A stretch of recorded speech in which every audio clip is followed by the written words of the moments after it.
As live music fans and musicians, we're all at risk for permanent hearing damage. The standard options for ear protection are foam earplugs, which block everything out so you can't hear anything at all.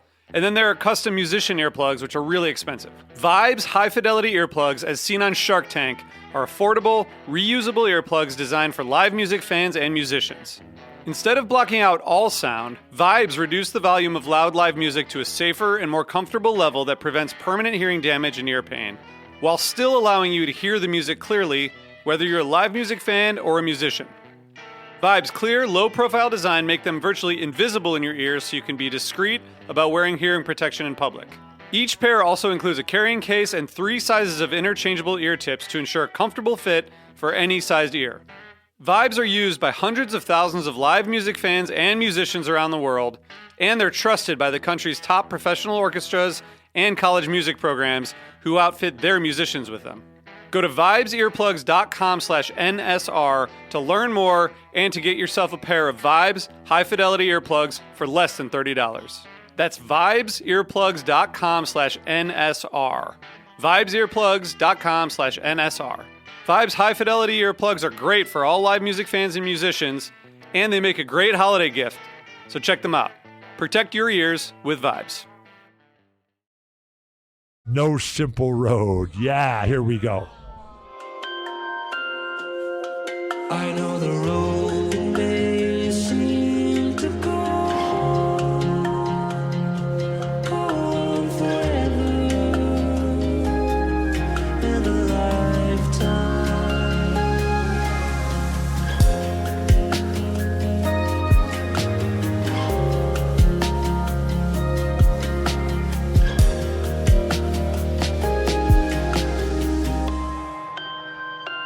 Should we do the whole intro in Spanish? Sí. Otra vez. Sí.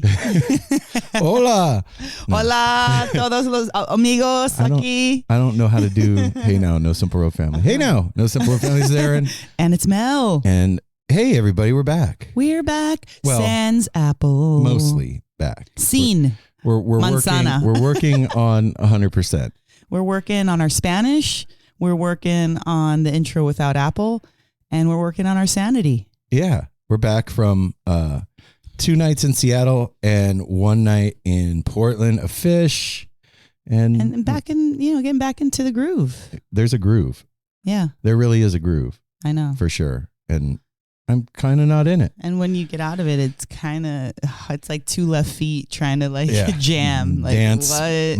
with 2 left shoes on. But hey. But we're doing it. We're here. And we have a really, really amazing conversation with our guest this week, Bob Bralove. That's right. We hinted at it on our Friday post on Instagram that we wanted to wait to get this episode out to you because it was pretty awesome. Yeah. If you're not familiar with Bob, he was the sound engineer for The Dead for many, many years. He does music with Tom Constantin, who was a member of the Grateful Dead, called Dos Hermanos.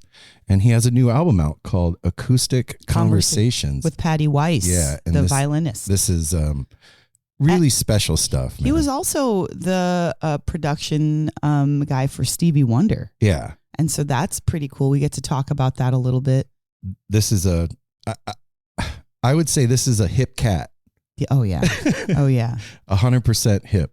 And I didn't want this episode to go out when nobody was paying attention. Like one of those that just kind of flies under the radar. I wanted this to hit the radar and also, make it beep. I wanted to address, I think maybe over the last 6 weeks, I would say maybe 2 months, we've had some hit and misses. Like we would put out a Friday episode, then not, or a Monday episode and not. We just had so much going on. Well, yeah. This past week with Fish, then Apple, he's working different shifts. So having to put stuff out without him sucks, but we got to do it. And then sometimes, we literally need a break because our heads are too much. I'm studying right now for this lymphatic course that I'm taking, which takes up a lot of headspace, and Aaron's dealing with some work stuff that also takes up headspace. So we always want to come to you when we feel good. We want to come correct. Yeah, we're trying to come correct. So if you miss an episode here or there, just know that it's us working out on our stuff and not because we are slacking. No. We're thinking of NSR all the time, especially this past weekend. Yeah. And on that tip, this coming Monday, Apple's out of town. So we're going to have to wait till he gets back to do the recap for Fish. And Well, should we still do an episode though? I don't know. We'll see. We'll see. discuss that behind Yeah. the scenes. Yeah, we'll But discuss pull that the later. curtain and talk about it behind the curtain. Absolutely.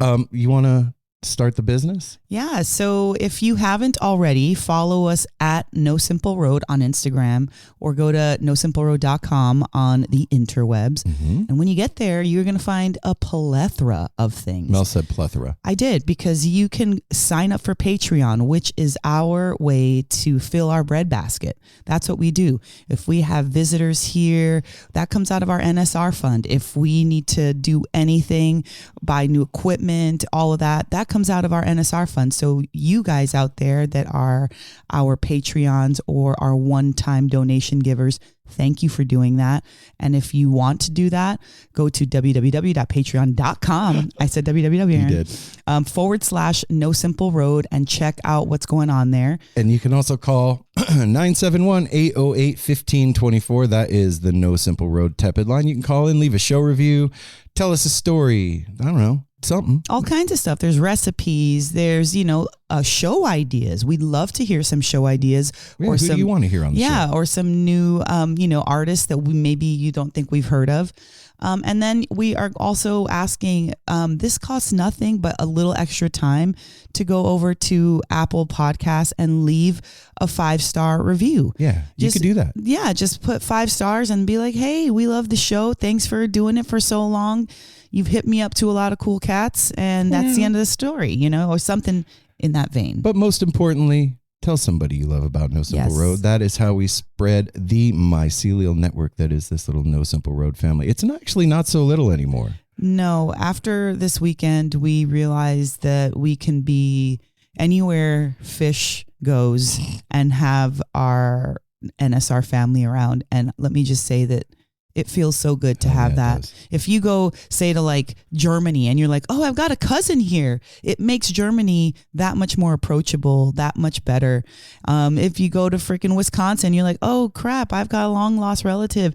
It makes that Wisconsin even better. And so that's what the Fish shows do for us. It's Yeah. like, wow, we are meeting all of these incredible people throughout the land. Throughout the country. And we're better for it. We really are better for it. So thank you, everybody who approached us this past weekend to say thank you or to just let us know that you listen. And we're super stoked. We are we're riding high right now on all the love and all of the goodness that came out of this past 3-day run. Yeah. And we're going to get you to this dope conversation with Bob Bralove right now. I Absolutely. think this is a No Simple Road record right now. What? Like 6 minutes and 50 seconds for the intro. Yeah, because it's just you and me. We're getting right down to business, and everything. and this interview is not our intro, but this interview is what's important about today's episode. Yeah. So I hope that you enjoy this as much as we did. This is one of those conversations that left us stunned and amazed that we get to do No Simple Road and talk to people like this. So without further ado, the No Simple Road crew gives you Bob Bralove.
morning. Good to see you all again. You Yeah, too.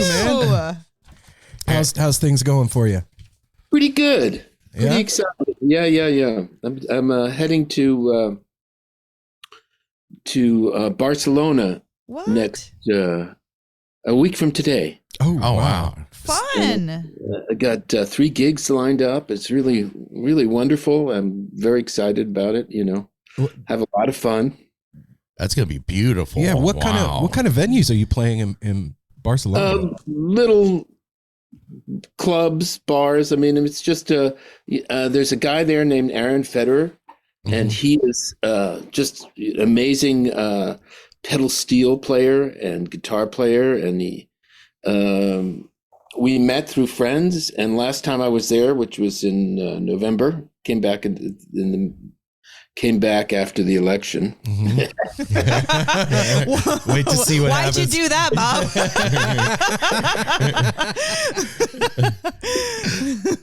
Just stayed in Spain, man. Yeah, really. So he set up a gig, and I also met another guy with a tremendous studio and this Yamaha C7, 7-foot grand, and a really live studio. So it's really reverberant. So you feel like, which is tough if you're playing with other people, right? Because there's bleed and all that. But if all you're doing is playing by yourself and it's got enough ceiling height so the reverb goes up and the microphones aren't bothered by it, you feel like you're in the middle of the fucking piano. Wow. Oh, shit. Just in there. So, Wow. What a feeling that must be. yeah. So I just recorded, and it was just really interesting, just seeing how everything, just a change in experience. And the pieces came out, they were kind of short improvisations, came out as full pieces, like beginning, middles, and ends. And it was really fun, and all sorts of, like there'd be these kind of poppy stuff, and there'd be this completely wild elbows on the piano kind of stuff. Oh, wow. And just okay, but they were complete pieces. They made sense, and I got about a half an hour's worth of material in about 5 hours of recording, which is pretty good. Okay. Yeah. How did it sound? Like you said, with all like that big sound with the reverberation, how did it sound recorded? Well, because a lot of the space, the very high ceilings, a lot of the reverberation is coming to me as it's going up, and the engineer knows the scene in his place, so he positions the microphone. There's 2 inside the piano, and then 2 outside to get a little distance, and it came out wonderfully clean. Wow. And this was just improv stuff, or is this something that you wanted to record? Well, yes and yes. Yes and yes, both. Okay. Yeah. So I think I'm going to try to book another session if it's available, if the studio's available. Cool. I'm hoping to come away with a solo record. Well, Yeah. Speaking of records, yeah, we've got the reason why we're here is acoustic yeah. conversations. Yes. Man, I have so many questions. When you sit down to record, like acoustic conversations or the stuff that we were just talking about, I understand that it's improv. There's no chart. You're not working from music. Do you Well, some of the stuff on acoustic conversations is covers, right? Okay, So, yeah. But when you the sit down Freddie to Hubbard tune is but when I'm doing the other stuff, is it? Do you have an idea in mind of where you're like a jumping off point? Is there something? I'm curious how the process, I guess. Especially with acoustic conversations, I had this, and actually any of it really. There will be a musical gesture.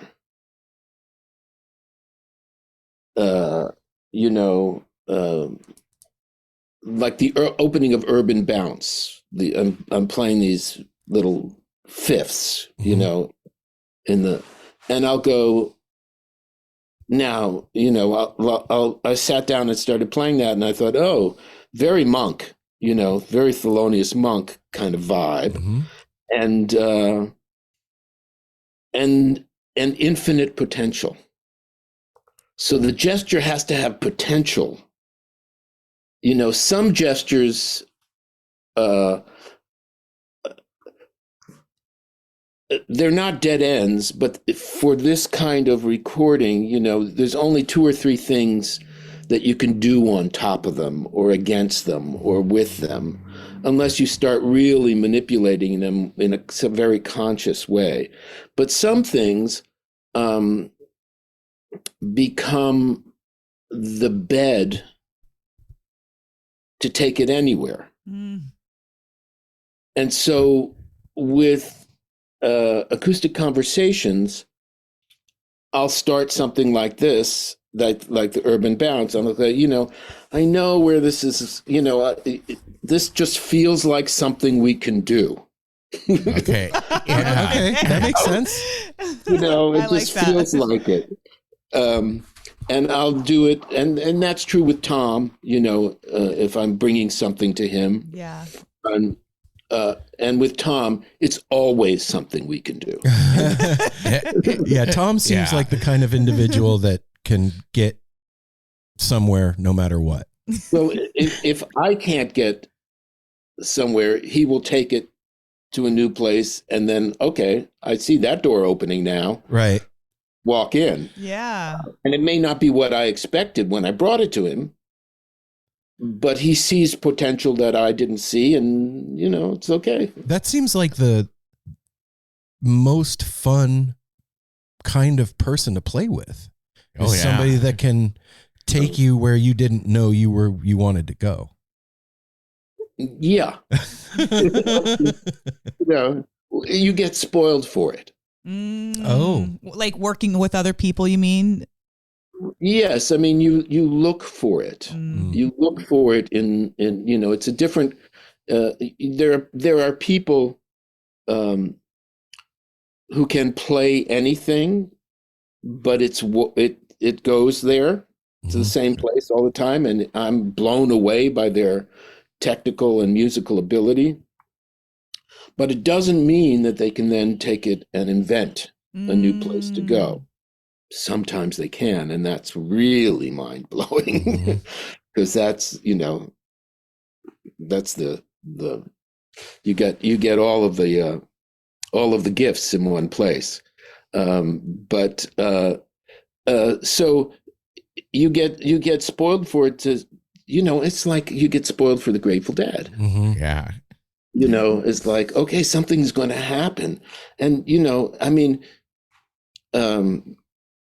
the understanding for me being on stage and understanding that the audience was willing to take the trip with you, Oh yeah.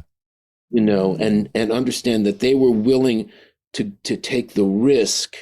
And if it didn't turn out exactly the best show, they went for a ride, and maybe the next show is going to be the best show. Some say the music never stops.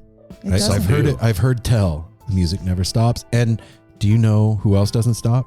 The T-shirt.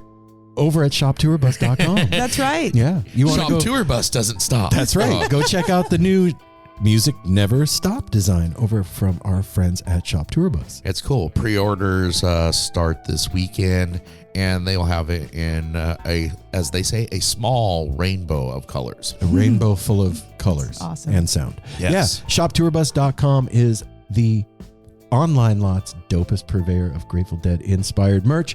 Go check out the shirts, hats, hoodies, bags, Stickers, coffee cups. Yeah. The merch. If you've never been over there, go take a look at shoptourbus.com or at shoptourbus on Instagram. You're going to see what we're talking about.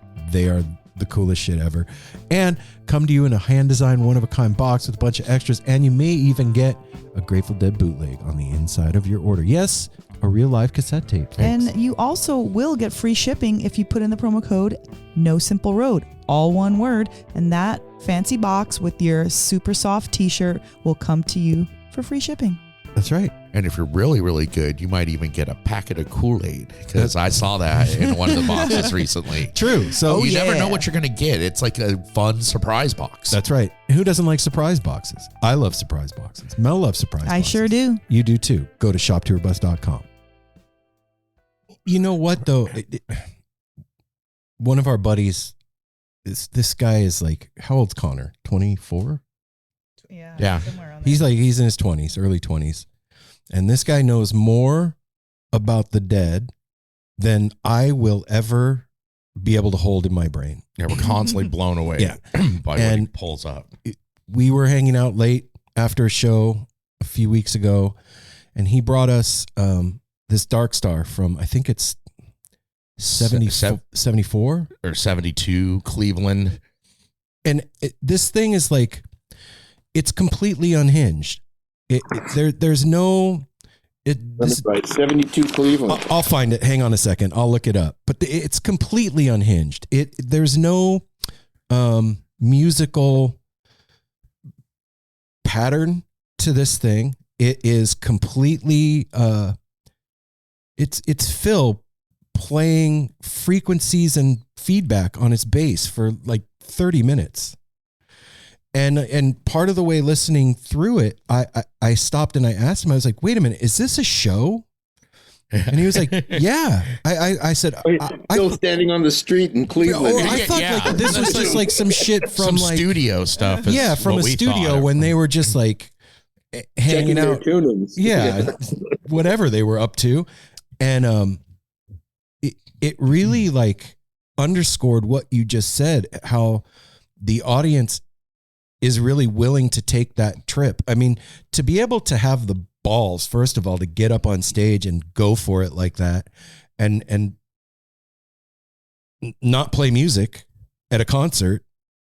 You know what I mean? It's like, that takes a lot of guts. What is music? Yeah, this true. Sound to play sound. I had a teacher, his name was Randall McClellan, a composition teacher.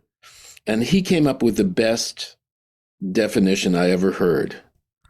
It's controlled sound and silence. Okay. Wow. Okay.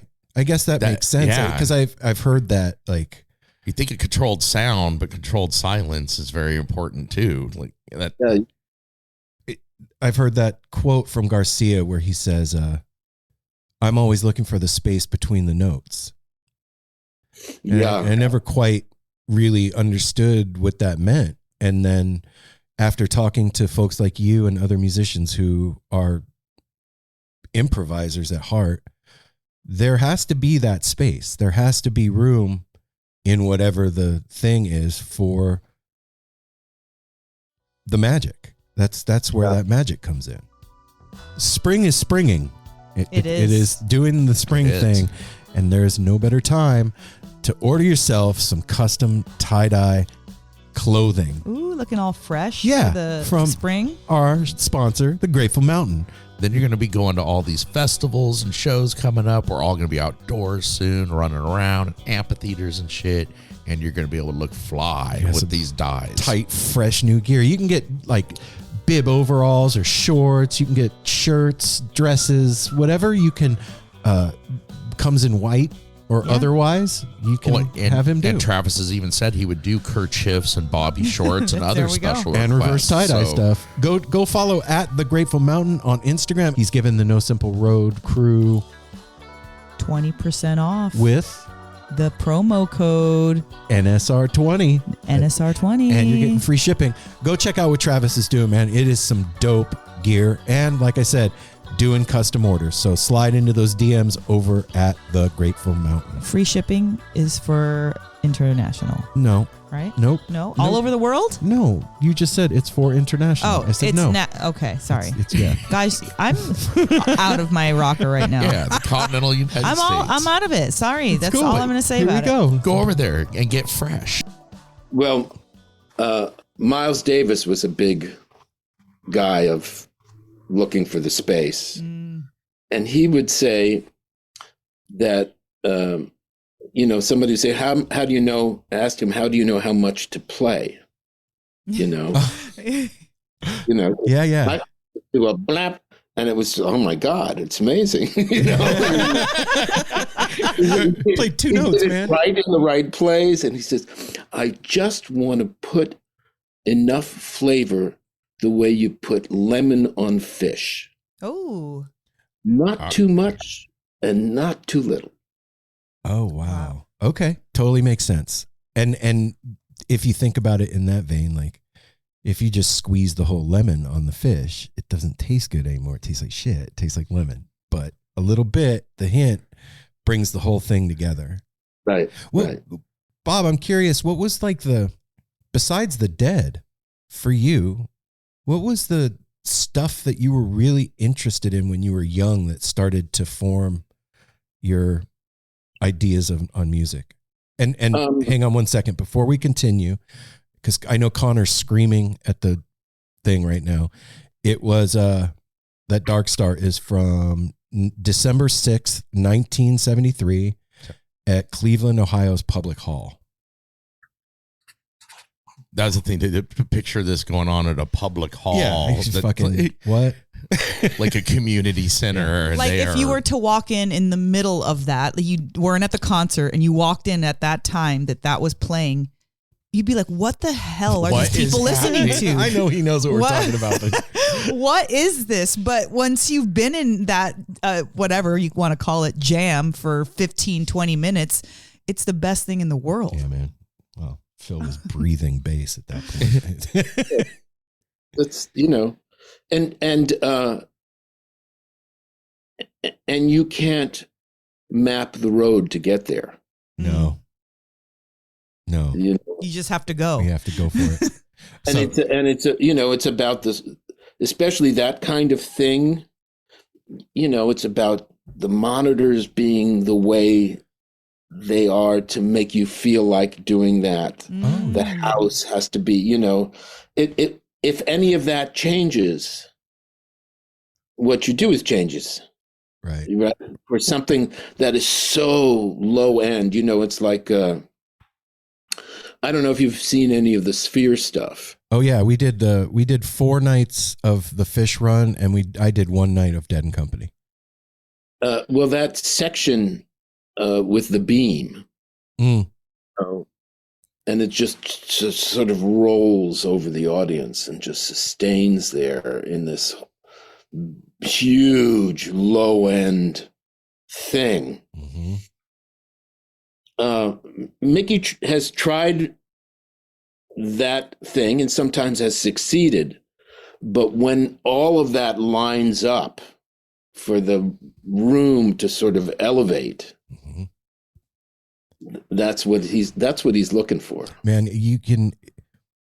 it's not even, at least to me, it's not even something that you hear when it clicks.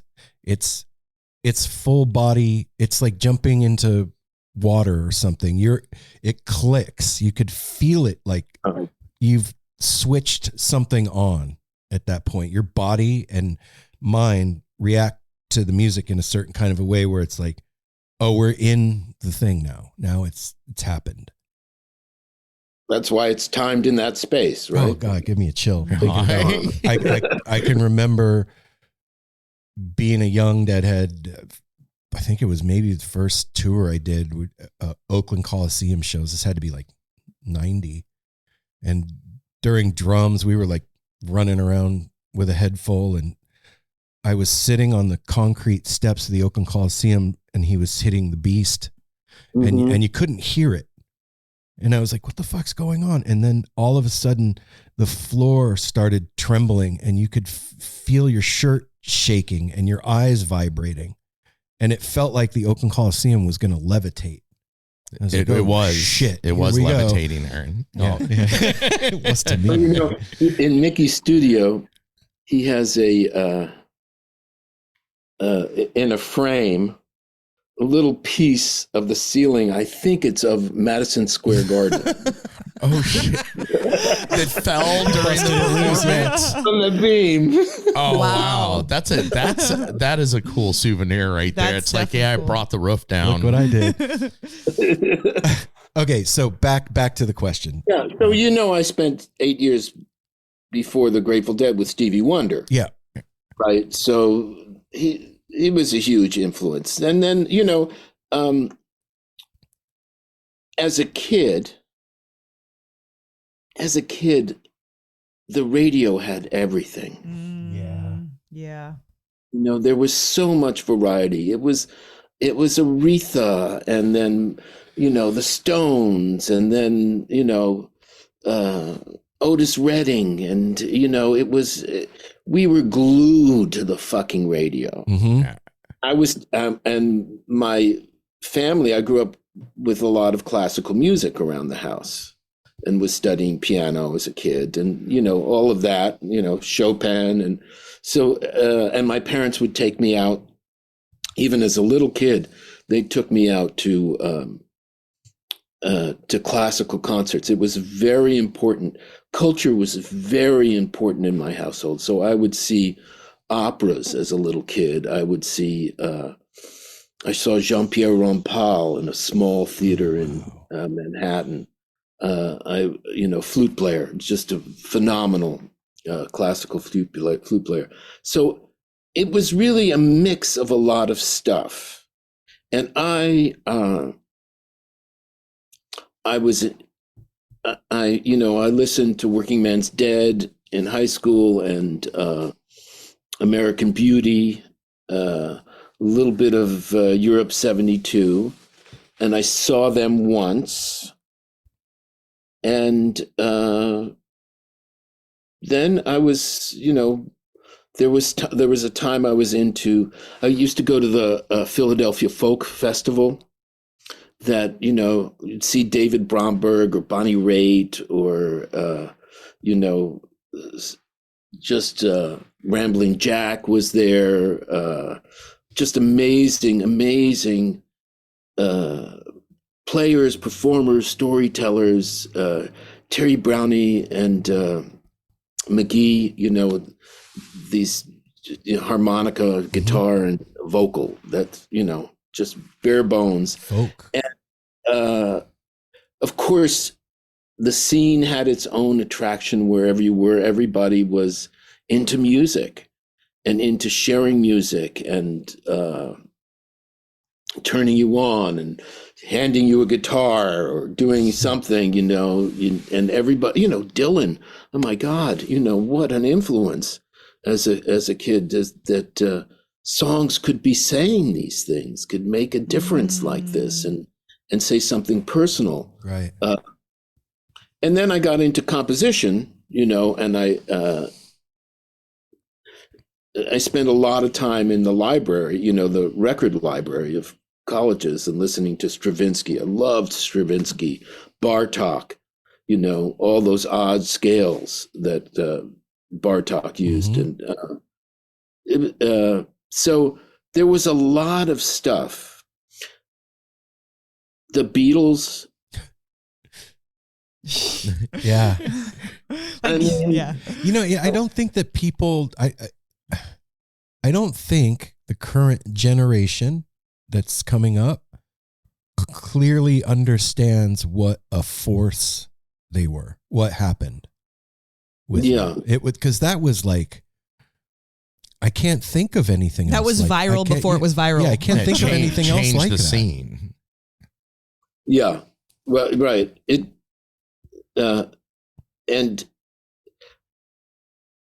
and they were, there was a consciousness about them. That was different than anything else that we'd seen. Of course, like Tom was more in it at the time, and he was, and I, when I talked to him, I once asked him about things, and he said, "Oh no, you don't understand. It was everywhere." John Cage, we'd be at parties, and Picasso would be there, and Salvador Dali would be there, John Cage would be there. It was all being mixed up. It was all being churned around. Now everybody has access to all that, via the internet and information, and people like Conrad can take advantage of that at levels that we can't even imagine. Right. But also, it's possible to narrow your perspective on the, because you don't have to struggle to get the information.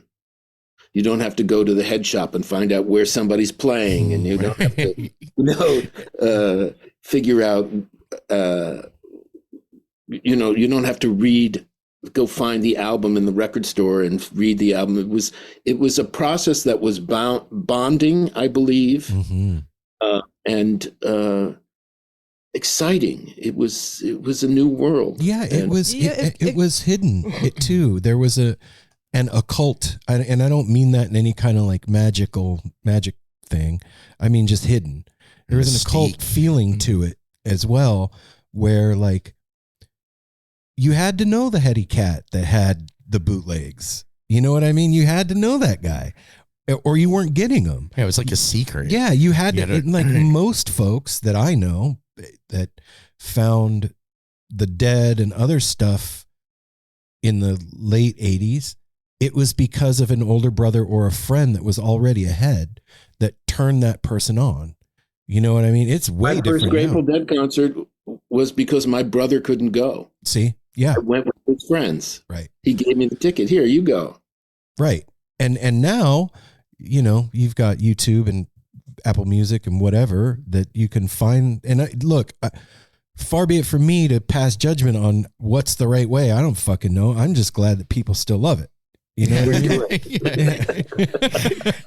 What do I know? But I feel like it did, in a way, kind of develop your personality, because for you to seek out, you had to literally go out and find. You had, like Aaron was saying, go to the head shop, go to your friend. You had to ask about it. You had to, or be in the right place at the right time. So it created something in your personality to want to do that. You became that detective. You became that researcher. Now you can just, pop in the Dead and, cartoons will come up and, this, that, and the other, you know what I mean? Like everything. So you have to like sift through, but like before it was like in its more, I would say, pure form, where now it's just everything is out there for you to.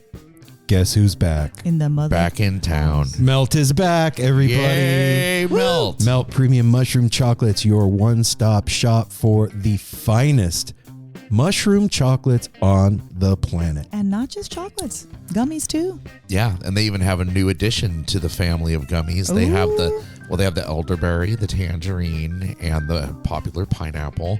They have added lemon now. Right? Ooh. And for those of you that aren't in the know about Melt Premium Mushroom Chocolates, there is 4 grams of their sacred mushroom blend in every bar. And a bunch of adaptogens and the most premium delicious chocolate, several 10 flavors to choose from. Go follow at Melt Mushrooms on Instagram. Shoot them a DM and let them know that No Simple Road sent you. And they are going to give you 20% off of your order. That's huge. That's huge. And then I'm excited about this too. I just if you go on Instagram and you hit their Linktree thing, they have Melt Radio. You can listen to on SoundCloud, Mixcloud, or Spotify. Cool. And I'm sure that they have some dope mixes. So you want to get your head right? Go follow at Melt Mushrooms on Instagram. Shoot them a DM. Get your 20% off by telling them you're part of the No Simple Road family, and you're welcome. Oh, I think everything's got its pluses and minuses. Sure. Right. These are tools, and they are just tools. Absolutely. I was just gonna say, even with all the stuff out there and everything, I can't think of another band like the Grateful Dead that we're still discovering shows now. Like there's still these bootlegs going around, like Shop Tour Bus. You can get a bootleg, and all of a sudden you get to hear this concert from the 70s or 80s that you've never heard before and isn't out there yet because nobody has downloaded it or anything. Right. Like there's still like a mystique and a secret to the club, which will always be there, which is cool, even with everything we have now. The world caught up. Yeah, man. Yeah. And I don't know how I feel about that. Well, and also the world caught up, and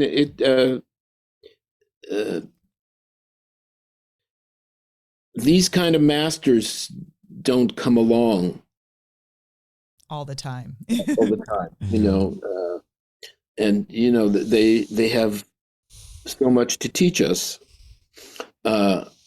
about spontaneity, about musical freedom, and also about delivering the goods. Yeah. Bob, I wanted to ask you about your time with Stevie Wonder. You said it was like right before you went with the Dead. How can you talk about like some of the things that inspired you or that you learned working with him, and then maybe like what you brought with you from that experience into the Dead? Because he's an icon. He's a huge part of. Stevie is a complete and total musical genius, just beyond anything I've ever seen. Wow. Still to this day. Yes. And I like to say that Stevie showed me how bright the light can shine. Oh, wow. And the Grateful Dead showed me how bright it can shine when you share it. Oh. Whoa. Yeah. Stevie is definitely a light that is. Totally spiritual. Yeah. I've seen some interviews with him, and he's just, He just gave me a call a month ago just to check in, Aw. It's just he's that kind of guy. Yeah. That's a real person. And I don't know why that's hard to find, but it sure is, man. Like, and it's like, I'm sure he was okay when he realized I was okay, but I'm sure it was about the politics and the craziness, and and we will get by. I've heard that's sweet. Yeah, That's very sweet. It's very important. No, we talked about that earlier about checking in on your mental well-being. We all need a checkup, and when a friend like that checks on you, it makes things better. I had it happen the other day, so I know exactly how that feels. And it usually comes at a time you really need it. When somebody reaches out, it's like, oh, thanks for hearing me. Yeah. And he is a visionary in a spiritual way too. He's always on the right side of history. He checks in with his perception of the deity, whatever that is for him. Right. And so how does this work in terms of that? No, this is not happening. This kind of response is not right. We need to do this, or we need to do that. And, unfortunately, it's rough times for a lot of people. Sure. It's, but we will get by, as he said. Yeah, man. We got to. We have no choice. It doesn't end here. The story's not over. No, not at all. It does feel like we get back to the beginning on certain levels. Yeah, sometimes. Well, and maybe that's how we need to fix broken shit, is like you kind of have to start at the end. Like if you're a music teacher and your student is halfway through a piece and is messing up, you got to stop them and make them go again. You can't just let them keep messing up. So maybe that's our message. Humanity's messing up and we need to go back to the basics.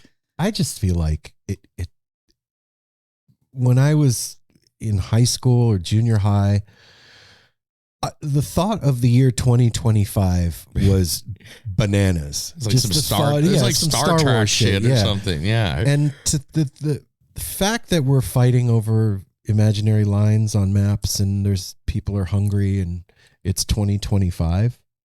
I don't, and we're hurting each other still. I don't get it. Like they're supposed to be different everybody, by now. Yeah, we should all figure out that there's one race. It's the human race, and we're all here together. And let's take care of each other. And I think that music is one of the tools that you're talking about that can. One of the few places that I've ever seen people from all different walks of life, faiths, understandings of the universe all come together through music. And there's none of that shit there. You know, it's just, we're here. Yeah. It's perhaps it's because words don't have outside meanings in music. They're all interior. Yeah. You know, and it's all like, okay, we are creating this energy and the words are part of it, but it's not the whole thing. And you know, this D that I'm about to play can mean anything I want it to mean. And I can, you know, this chord, this kind of thing can go anywhere we want to go. Oh man, that's so dope. I wonder, Bob, if you'll indulge me for just a couple things. Last time when you and Tom were on, I always write a few little notes here, and I don't have a lot on the sheet with you and Tom because everything you were saying was so heady and I didn't have time to write it down. But there was a couple really cool We're ones. talking out our ass. Yeah, and sometimes your ass is pretty good, smart, right? Yeah, smart ass. I get it, Bob. We've been doing it for 7 years, brother. But I just wonder if you just speak to these, whether it means something to you or not, but just speak to this, okay? Music organizes itself. I don't really know what that means. Okay. How about I love it. Did I say it? but what one of you said One of you said it. She doesn't. This she is doesn't one of put you. who says Yeah. what. Well, that might have been about us. Well, it definitely was from you guys, but there was. But that makes sense. But you know, you're talking about the two guys who were organizing. Yes. Yeah. Yes. And then rapid means of transport to the eternal is music. That was. That was. You stand by that. So you stand by that. All right. Therapeutic sounds equal holy sounds. Oh yeah. Yeah. I mean, if you're using sounds to make those kind of changes happen, you're engaging whatever it is that there is to make things better. And that seems all, you know, like yes. Yes. You know, the older I get and like as time goes on and I engage with this thing more, it really does feel like a channel that opens. It like tuning into a radio station or something. It and when you do it, when it happens, what comes through that is effortlessness. Like you're not trying to play music at that point. It's happening to you. Do you have that experience as well? When it's good, yeah. Yeah. Yeah, and when it sucks, I mean, I get that, but It doesn't. I mean, when it's okay, it's not happening, but you're playing well, right. and maybe it's happening for somebody else you're playing with, or it could be happening for the audience. The thing that you realize as a musician is that there are times your perception of what you're doing is only your perception. You have to commit, even if it's not, it's your commitment that is working for someone else. Okay. Yeah. They can have their experience because they're attaching to your commitment that is sonic, and you're going to make the arc. And it's like with Dos Hermanos. We've always said that sometimes we have these musical arguments on stage, and we're like, no, I want it to go here, and Tom's going, no, I'm taking it here. Sorry, but I'm taking it here. And then I come out frustrated from that performance. And then when I listen back, it's the best part of the show. Yeah. Oh, because wow. we're fully committed. In the moment, too, to Yes. And so it's like, okay, but we're also, ears are open and, So the thing is not dependent on on your my ego. my shit. Yeah.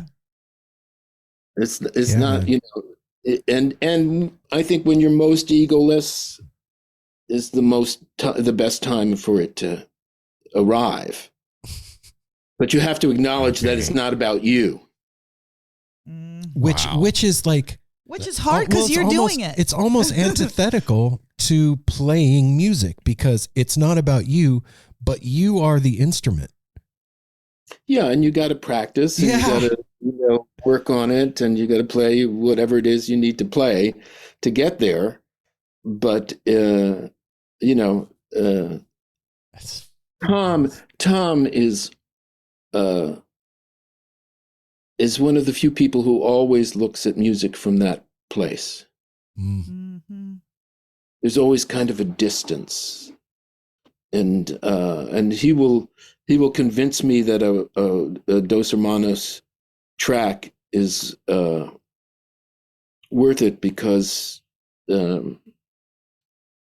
when you're listening for a record, for me, it takes a little more time than for him. Oh. Stop thinking about what I wanted to do and hear what I did. Hear what happened. Yeah.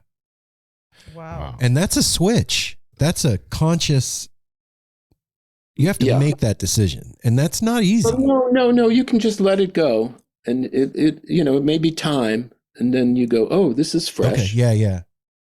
I mean, I'm not looking for things to be wrong. I just feel them. I can't help it, man. So how about playing with Patti? Patti is the freedom of playing with someone like Patti is really fascinating because her ear is amazing. And when I bring out these little gestures and say, okay, urban bounce, do you think you can groove on this? And she just picks up the violin and goes. And her ear is so amazing. You have no frets on the violin. So if you're in tune, it's all feel because your ear and your hand are coordinated. Yeah. Right. So, and so I'll play a line and she'll be right there. She might echo the line. The exact line. It's the first time she's heard it. That's wild. Really fun. And the other thing for me, given that I've spent so much time in this kind of environment with Dos Hermanos, is that for the most part, the violin is a single line instrument, right? It's just that line. You can get some double stops, and she uses that on things like Dance of the Magic Spice, where she gets into that kind of drone thing. Yeah, right. I love that one, by the way. We were just listening to that one right before we called you. Yeah. And Riding the Rails, where she does that in a bluegrass way. Right. And that she shows us bluegrass chops. So, but being that for the most part, it's a single line instrument, I have total control over the harmony. Oh, okay. With Tom, he plays a chord. I'm responding. I see. I'm describing these things as vertical and horizontal, like they would appear on a page of orchestral score. Right. Vertical being the chords that are stacked, the notes that are stacked on top of each other, and horizontal is the line that they're playing. So I can stack my chords and change them. And as I change them, move to majors, to minors, to, anywhere I want. She's hearing that and it's evolving. And responding in real time. Yeah. Whoa. So it's not, it gives you that freedom to play things in a way that you can go down to just a line. play just a line with her line, and it's as simple as that, or you can play big chords. And she still has that line that's, tracing the drawing, and you're playing all sorts of color. That's insane. How fun. Yeah, I was just going to say, that sounds like it's really fun to listen to. It really is. It's like kind of haunting, invigorating, kind of takes you on a journey. It's like interesting. It feels like a movie. It's got different places to go, and it's not boring. Like you're like, okay, this scene now, and it feels very like it's. Like when you're watching a movie, like this is the scene in the drugstore, this is the hospital scene, and it has the CD has those different locations, but it feels like a movie and cohesive. And it's just really fun, really great project. Someone described it as a warm blanket. Yeah. Yes. That's what I would say. It makes, like we were talking about and everything going on in this world, it makes everything feel all right. It also somewhat transports me to childhood, makes me think of like Fantasia and stuff like that. Charlie Brown. And Charlie Brown and stuff. This morning I was sitting out there by myself having coffee, even though it's April, I'm listening to November Sky, and it's going perfectly with like the clouds and how it felt out and everything. And I felt like I had a warm blanket on, sipping my coffee, and everything in that moment was okay. Everything is all right. Cool. Yeah. I'm honored.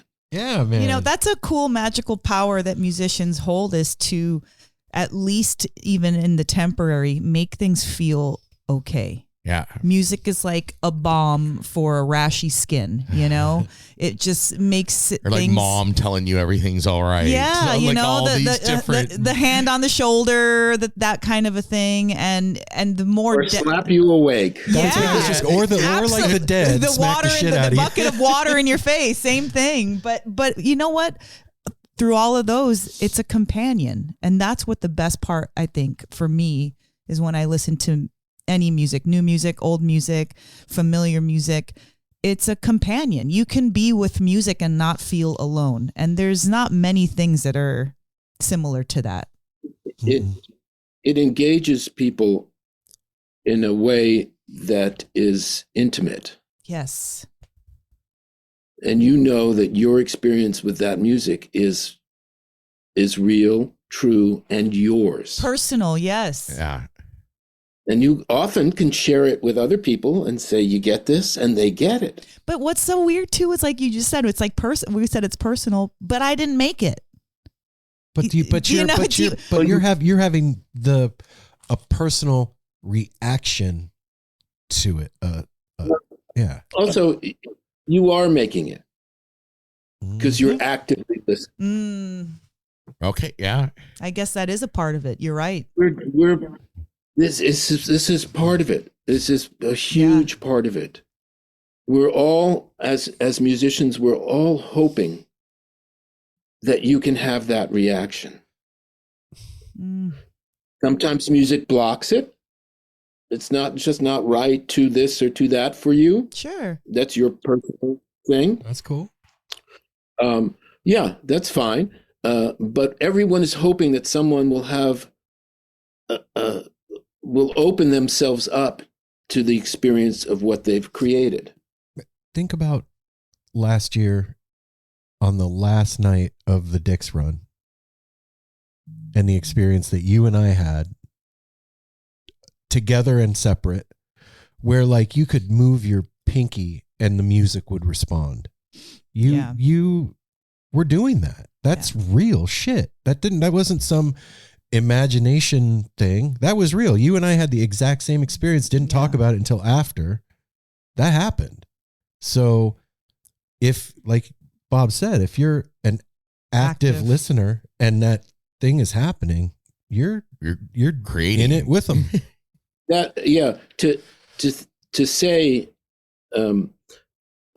To say that you're not part of the creative piece of that would be to deny the influence of the audience on the Grateful Dead. Mm-hmm. Oh, yeah. Well, I was thinking more just like, picking up the album and playing it in that kind of.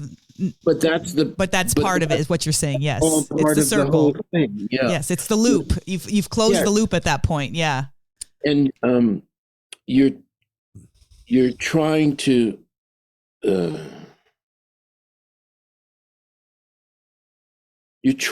pick the notes that will allow that to happen. Wow. Wow. Yeah. Yeah. And you know what I mean? You're trying to, okay, how do I turn this note into a word? How do I turn this word into a sentence? How do I turn this sentence into a paragraph? And then once I have a paragraph, how do I tell a story? Yeah. Wow. And that's how we get like those overwhelming feelings of joy or sadness. So writing stories with chords and notes. Yeah. And words. I mean, not on this record. Yes, exactly, because we're acoustic, but yes. Well, not acoustic, but what's the word? Improvisation. Thank you. An instrumental. Yeah. Instrumental. But they're part of it. It's the words can often be a shortcut to something, but it also specifies it that could limit it. Yeah, Yes. that's where you're drawing a fine point. Yeah. Well, that's like You just have to figure out where you're going. And the reason we've incorporated my vocals with Bob Bralove and Patti Weiss at times. I really wanted this record came about because I had been working with David Gans. He had approached me about helping to produce a record of my songs. So we were in the studio getting bass and drums, and he pulled off these fantastic set of sessions. We had a blast. The bass and drums are fantastic. I've been working on fleshing out things, and I loved the studio we were working in. It was really intimate, and they had a great piano. And I said, Patti, let's go in. It's much easier let's just capture how we started, which was all instrumental because we were masked. Oh. When we got together, we were completely masked. Wow. And even the first gigs were masked. And, she's a healthcare professional, neuroscientist. And so she was cautious. She was pleased to see how cautious I was. And I wanted to make music. We were desperate for connection and to be in the same room. Yeah. With another human. Yeah. To make music was a really good thing. And, we're both vaccinated, and we felt, okay, this was the time when people were washing their groceries. Right. Nobody knew what was going on. And I said, if we do vocals, it's going to complicate recordings because there'll be bleed into the piano, or we have to make spaces for the vocal, or do this and sort of map things out at another in a different way than we would if we go back to that original feel. Right. She said, okay, great. Let's try this place. We booked it for a day thinking, okay, if we get something, it'll be good. We got 9 out of the 11 tracks. Holy wow. In one day. We recorded the other 2 tracks, but I found the versions, which were Dance of the Magic Spice and Peace Piece. I found the versions that we did in my home studio more inspired. So I thought, okay, let's see if I can match my home studio sound at least to the sound of the big studio, and make sure it doesn't feel like you've just, I've just picked up a toy piano or Yeah, something. picked up these cohesive and then these like offbeat 2 tracks. Yeah, and I think it worked. I was very pleased with the way it sounded. So that's how it happened. You know, it was the one we did at the ones we did here in my studio. You know, we weren't thinking about recording them. We were just trying to. I think we were trying to flesh them out for performances, and we, you know, try to remember what we did. Thank God for recording, man. Wow. So that kind of spontaneity. Now, the pieces those gestures were established. I think Urban Bounce. Yes, Urban Bounce. I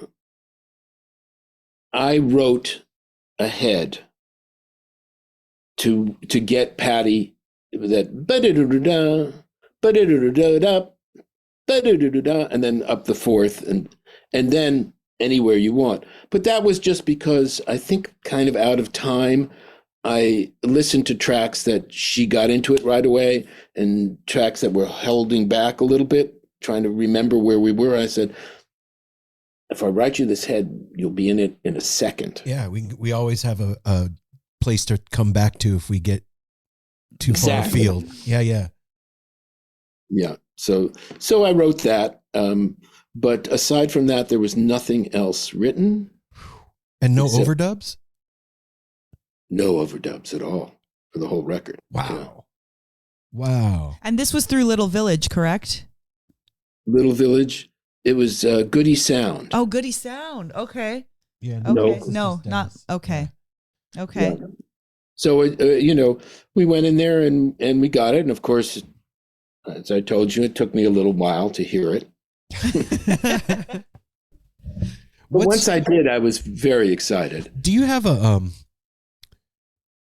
preferred way of listening back to that stuff? Do you have like a go-to set of headphones or a place that you like to go or a room for that or something? My studio has HD1s. Oh, okay. And I have some I kind of like I've been using the Sony headphones, just the standard, because I've kind of used those my whole experience in life in the recording studios, you know, for overdubs or whatever. They're always there. So it's kind of this universal reference for me. But there's a lot of deceptive things that go on with headphones, you know. Yep. And I have upstairs. I have in my living room. I have a pair of 833s that the Grateful Dead gave to me. Cabinet speakers. Meyer sound. Yeah. And the first time I heard those was in Stevie's studio. So wow. Stevie was using Meyer? Oh yeah. Oh shit. Okay. The M1s were big. Okay. Yeah, I didn't get to ask you this last time we talked, and I'm fascinated by this. You and Dennis both, like, prior to working with the band, you listened to the music and were fans of theirs. So like, I can only imagine if myself, like, okay, now Aaron, you're going to work for the Grateful Dead. I fucking wouldn't know what to do with myself. You know what I mean? I'd figure it out real quick. Yeah, you got to push that aside. But there would be that moment of, holy shit. Did it take a while for that to go away for you once you started working for them?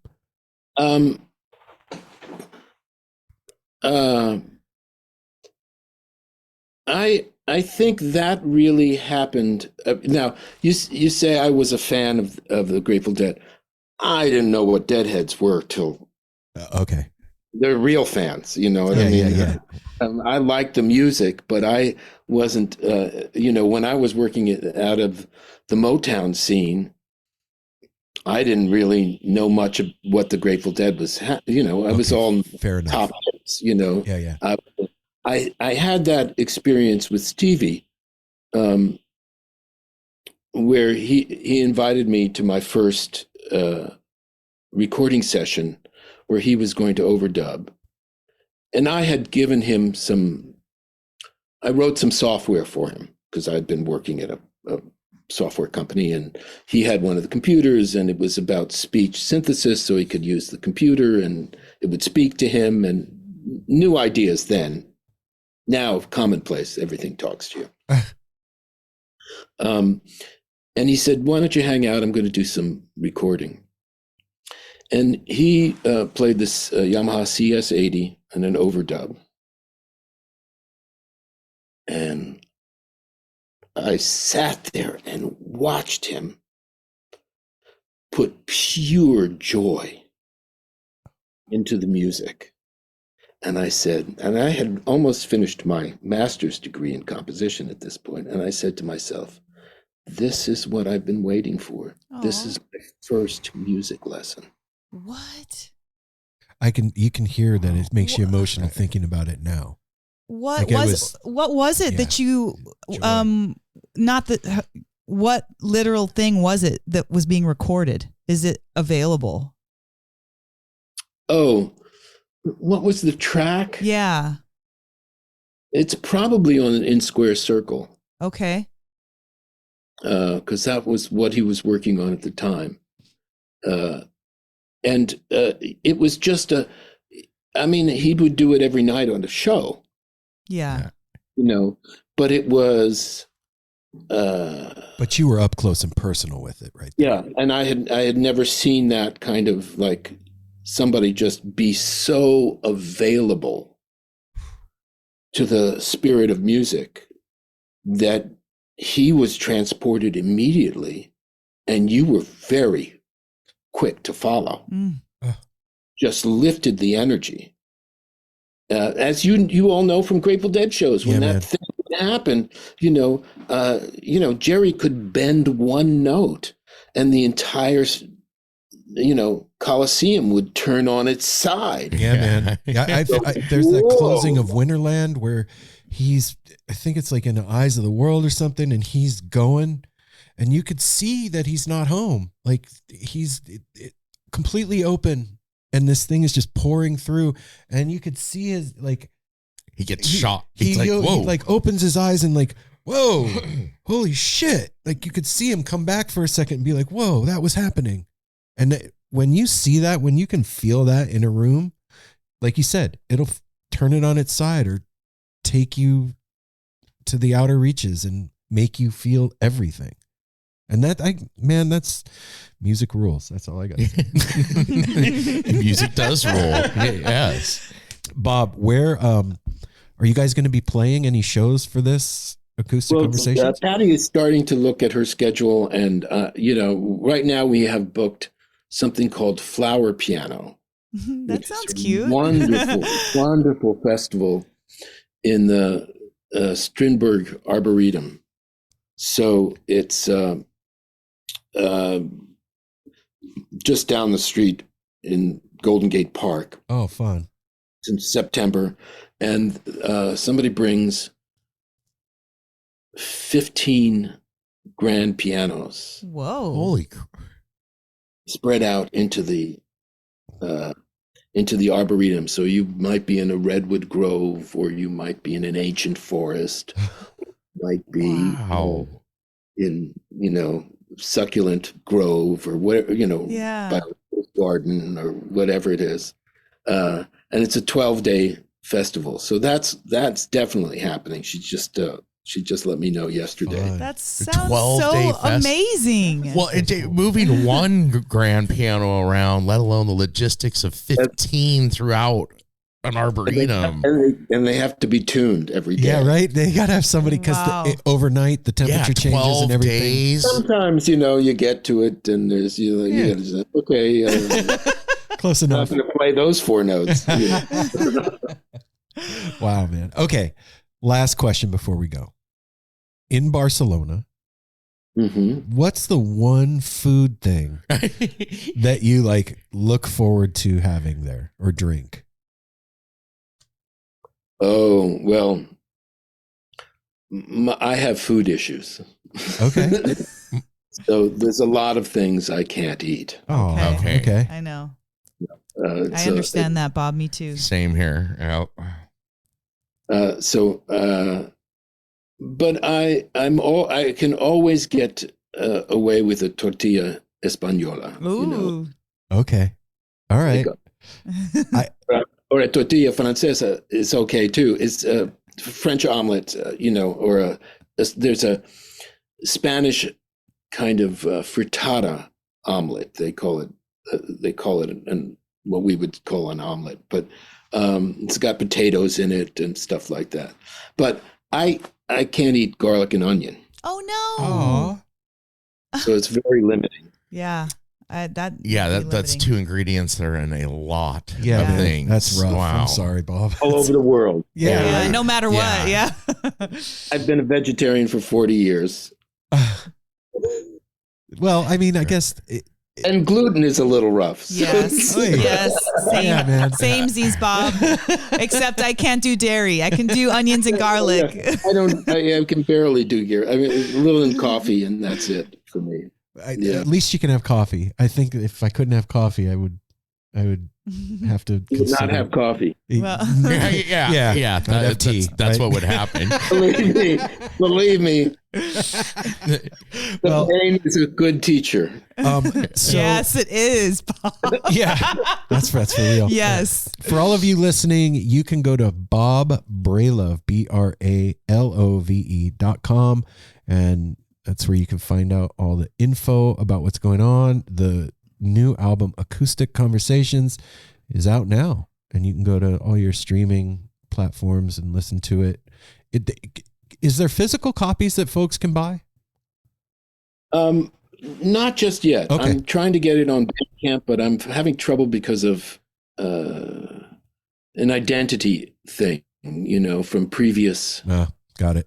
record companies and stuff like that. So, Okay. but that should happen next week. All right, cool. I'm hoping. Well, Bob, So, go ahead. I wanted to send Connor Yeah. my email. Oh. Okay. I have a couple of things Oh, that I have to gather snippets from. Oh my God. Okay. You don't. You'll You blow- don't. you'll blow I was his gonna say you don't mind. understand. This will like make his year. Yeah. Like literally. And I have to tell you too, like we've met through the 7+ years of doing No Simple Road. Our entire like friend group here in Portland is all people that we know because of No Simple connected.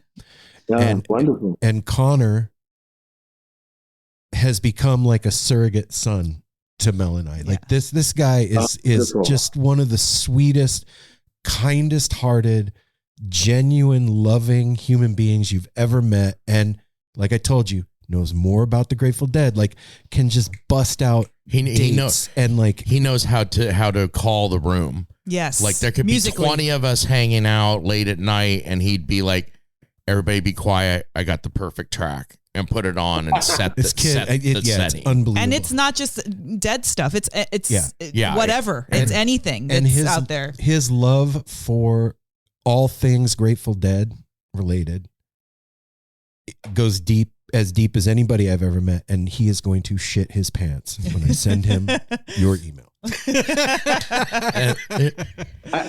I figure he's got some energy. Yeah, man. Yes. For sure, brother. That's true. That's very true. I have to look at snippets for these a couple of things that I need to do. Okay. And I'm looking at them and the archive and stuff like that. Not always happy with the sound, Right. and it's like I don't want people to struggle to hear it, Yeah. to identify it. But just little snippets that they'll. Cool.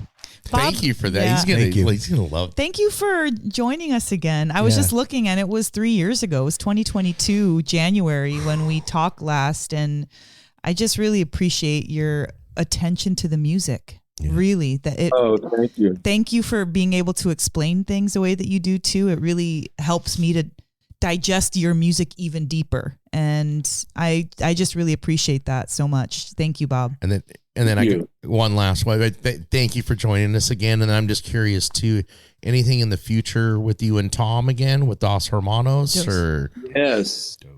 Dos. I've been to New Mexico, and we've had 3 recording sessions. Okay. Yeah. So we have enough for at least 1, if not 2 records. Right on. And we're just sort of sorting through it, as Tom says, to see how best to present it. It was really fun. I felt like the Southwest Got in was there. part of, the sun, the mountains, the desert Yeah. was part of the experience. The musical That's landscape. beautiful. Definitely. I'd say that's Right on. that's one of the things the 3 of us agree on, that like growing up in Las Vegas in the Southwest, thing we miss the most is the sunsets in the desert in the Southwest. Yeah, quite amazing. Yeah. When that does happen, let us know if you. And then I've got this song thing with David Gans. Yeah. That's really fun because I get to growl away. Yes. Nothing more fun than that. And it's I get to kind of do the opposite of what I do with Dos Hermanos, where it's like, okay, every part is placed, and it's quite an interesting process for me because I still have to start by improvising to the track, Right. and I keep adding, and then I go, oh, this is too much. Acting, and then I go, well, what really is the best part? How do I get out of the way of this just in the time? And then, it comes from that moment of inspiration, but then it gets carved, and then the sound gets, I can throw in a little saxophone part if I want, horns, and all that kind of stuff. You hear you hear that kind of sound in the last Dos Hermanos recording, but this is these are songs, so it's a different you're pushing with a song. For me, I'm trying to push the story of the words, Oh, okay. Yeah.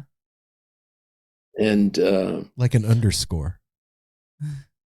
yes, but it's also the words are coming in time and Right. pitch, and so there's things, but you want to make sure you're not stepping on the story of the vocals, right? You want to, Yes. and this, and since it's not that hard because the bass and drums are so good. There's one tune I'm thinking about. Oh, maybe bass drums and just one synth playing through it like a power trio. Is there a release date for any of this? Or you? Oh no! Okay. I'm working hard on it, but it's a little slow for me. Okay. Well, like I was going to say, man, with any of it, if you want help promoting it, just let us know. Oh, you'll be informed. Right And on. Tom's on one track. Henry Kaiser's on another track. Oh, we love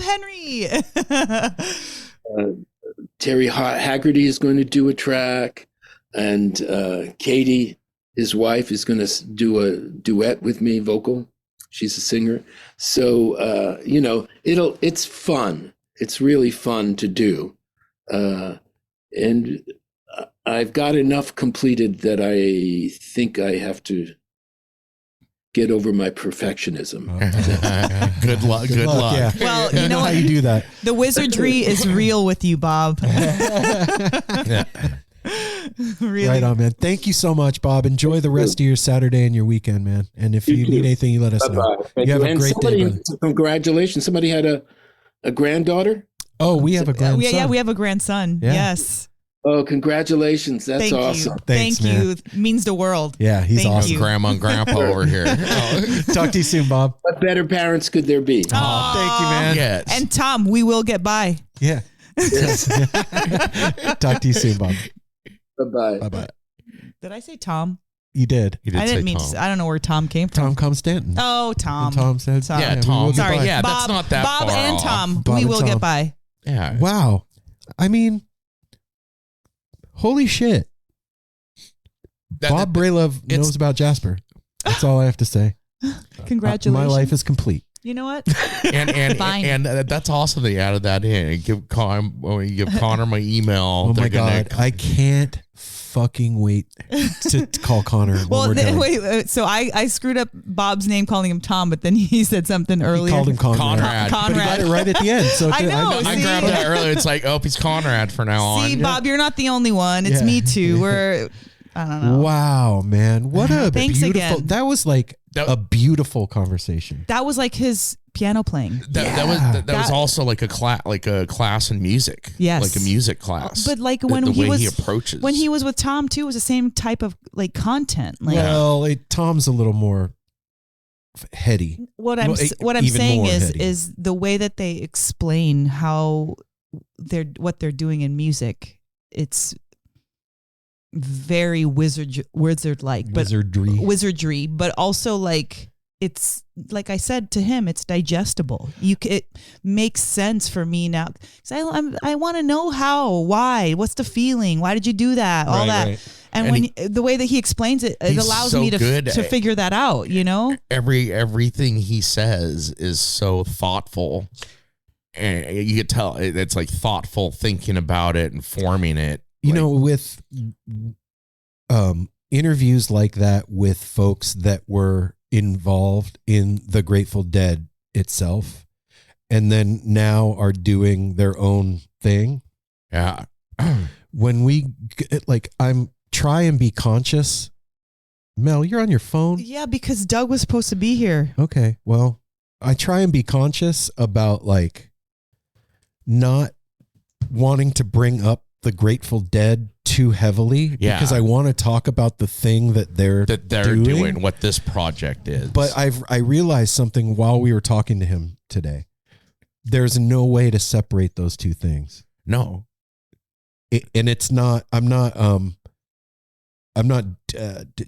talking out of school when we bring up the Dead with him, because it's so ingrained in what he's doing now. It's part of the process. Yeah, and it's part of what taught. It's like a teaching school. Like the Grateful Dead is kind of like Juilliard or something. It's where people learned and formed. You know what I mean? Right. You can't step away from where you learned and things like that. It's like being from the South. It's part of the fabric of all of us. Yeah. You can't take that out and like beat around the Grateful Dead bush and not bring them up, because even if you didn't bring up the name, everybody knows what it is. Right. Yeah. No. I just realized that while we were talking to him. I'm like, oh, it's okay, because it's part of who he is in the thing. Yeah. And what an honor to be able to talk to those folks. Yeah, And- well, that's what I was gonna say. Like, just as always, we do like Thanks, Dennis. such a huge shout out to Dennis, and also we love you, Dennis, and we know everything's gonna go well. sending love to you, man. Yeah, Hope everything's going good with you and Susanna. Hope you're feeling good today, brother. And yeah, everybody go check out Acoustic Conversations. And yeah, it's like Mel and Apple both said, it's haunting and beautiful and comforting interesting and comfortable. This is Bob Bralove and Patti Weiss, Acoustic Conversations. Go check it out. And we will see you next time. Until then, take care of each other. Smile at a stranger. take care of yourself Safety third. And hydrate. and love. And it's springtime. Have a salad. Yeah, have a salad. Love you all. Peace.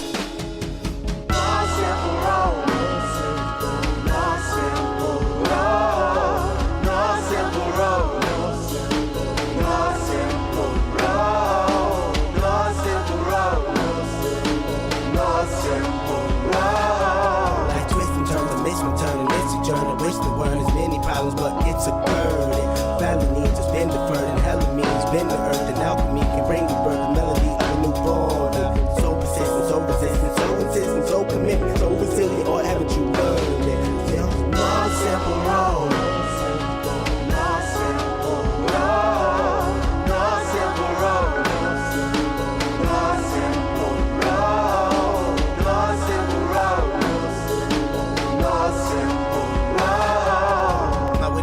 shattered as I focus through the spot in the corner that is still intact. The react is both a defense mechanism as well as a fear. We've traveled this road before, so we may think, but it's a tad bit of strange similarities that feed an A equal A complex. The fears of your past do not equal the perplexities of the current road.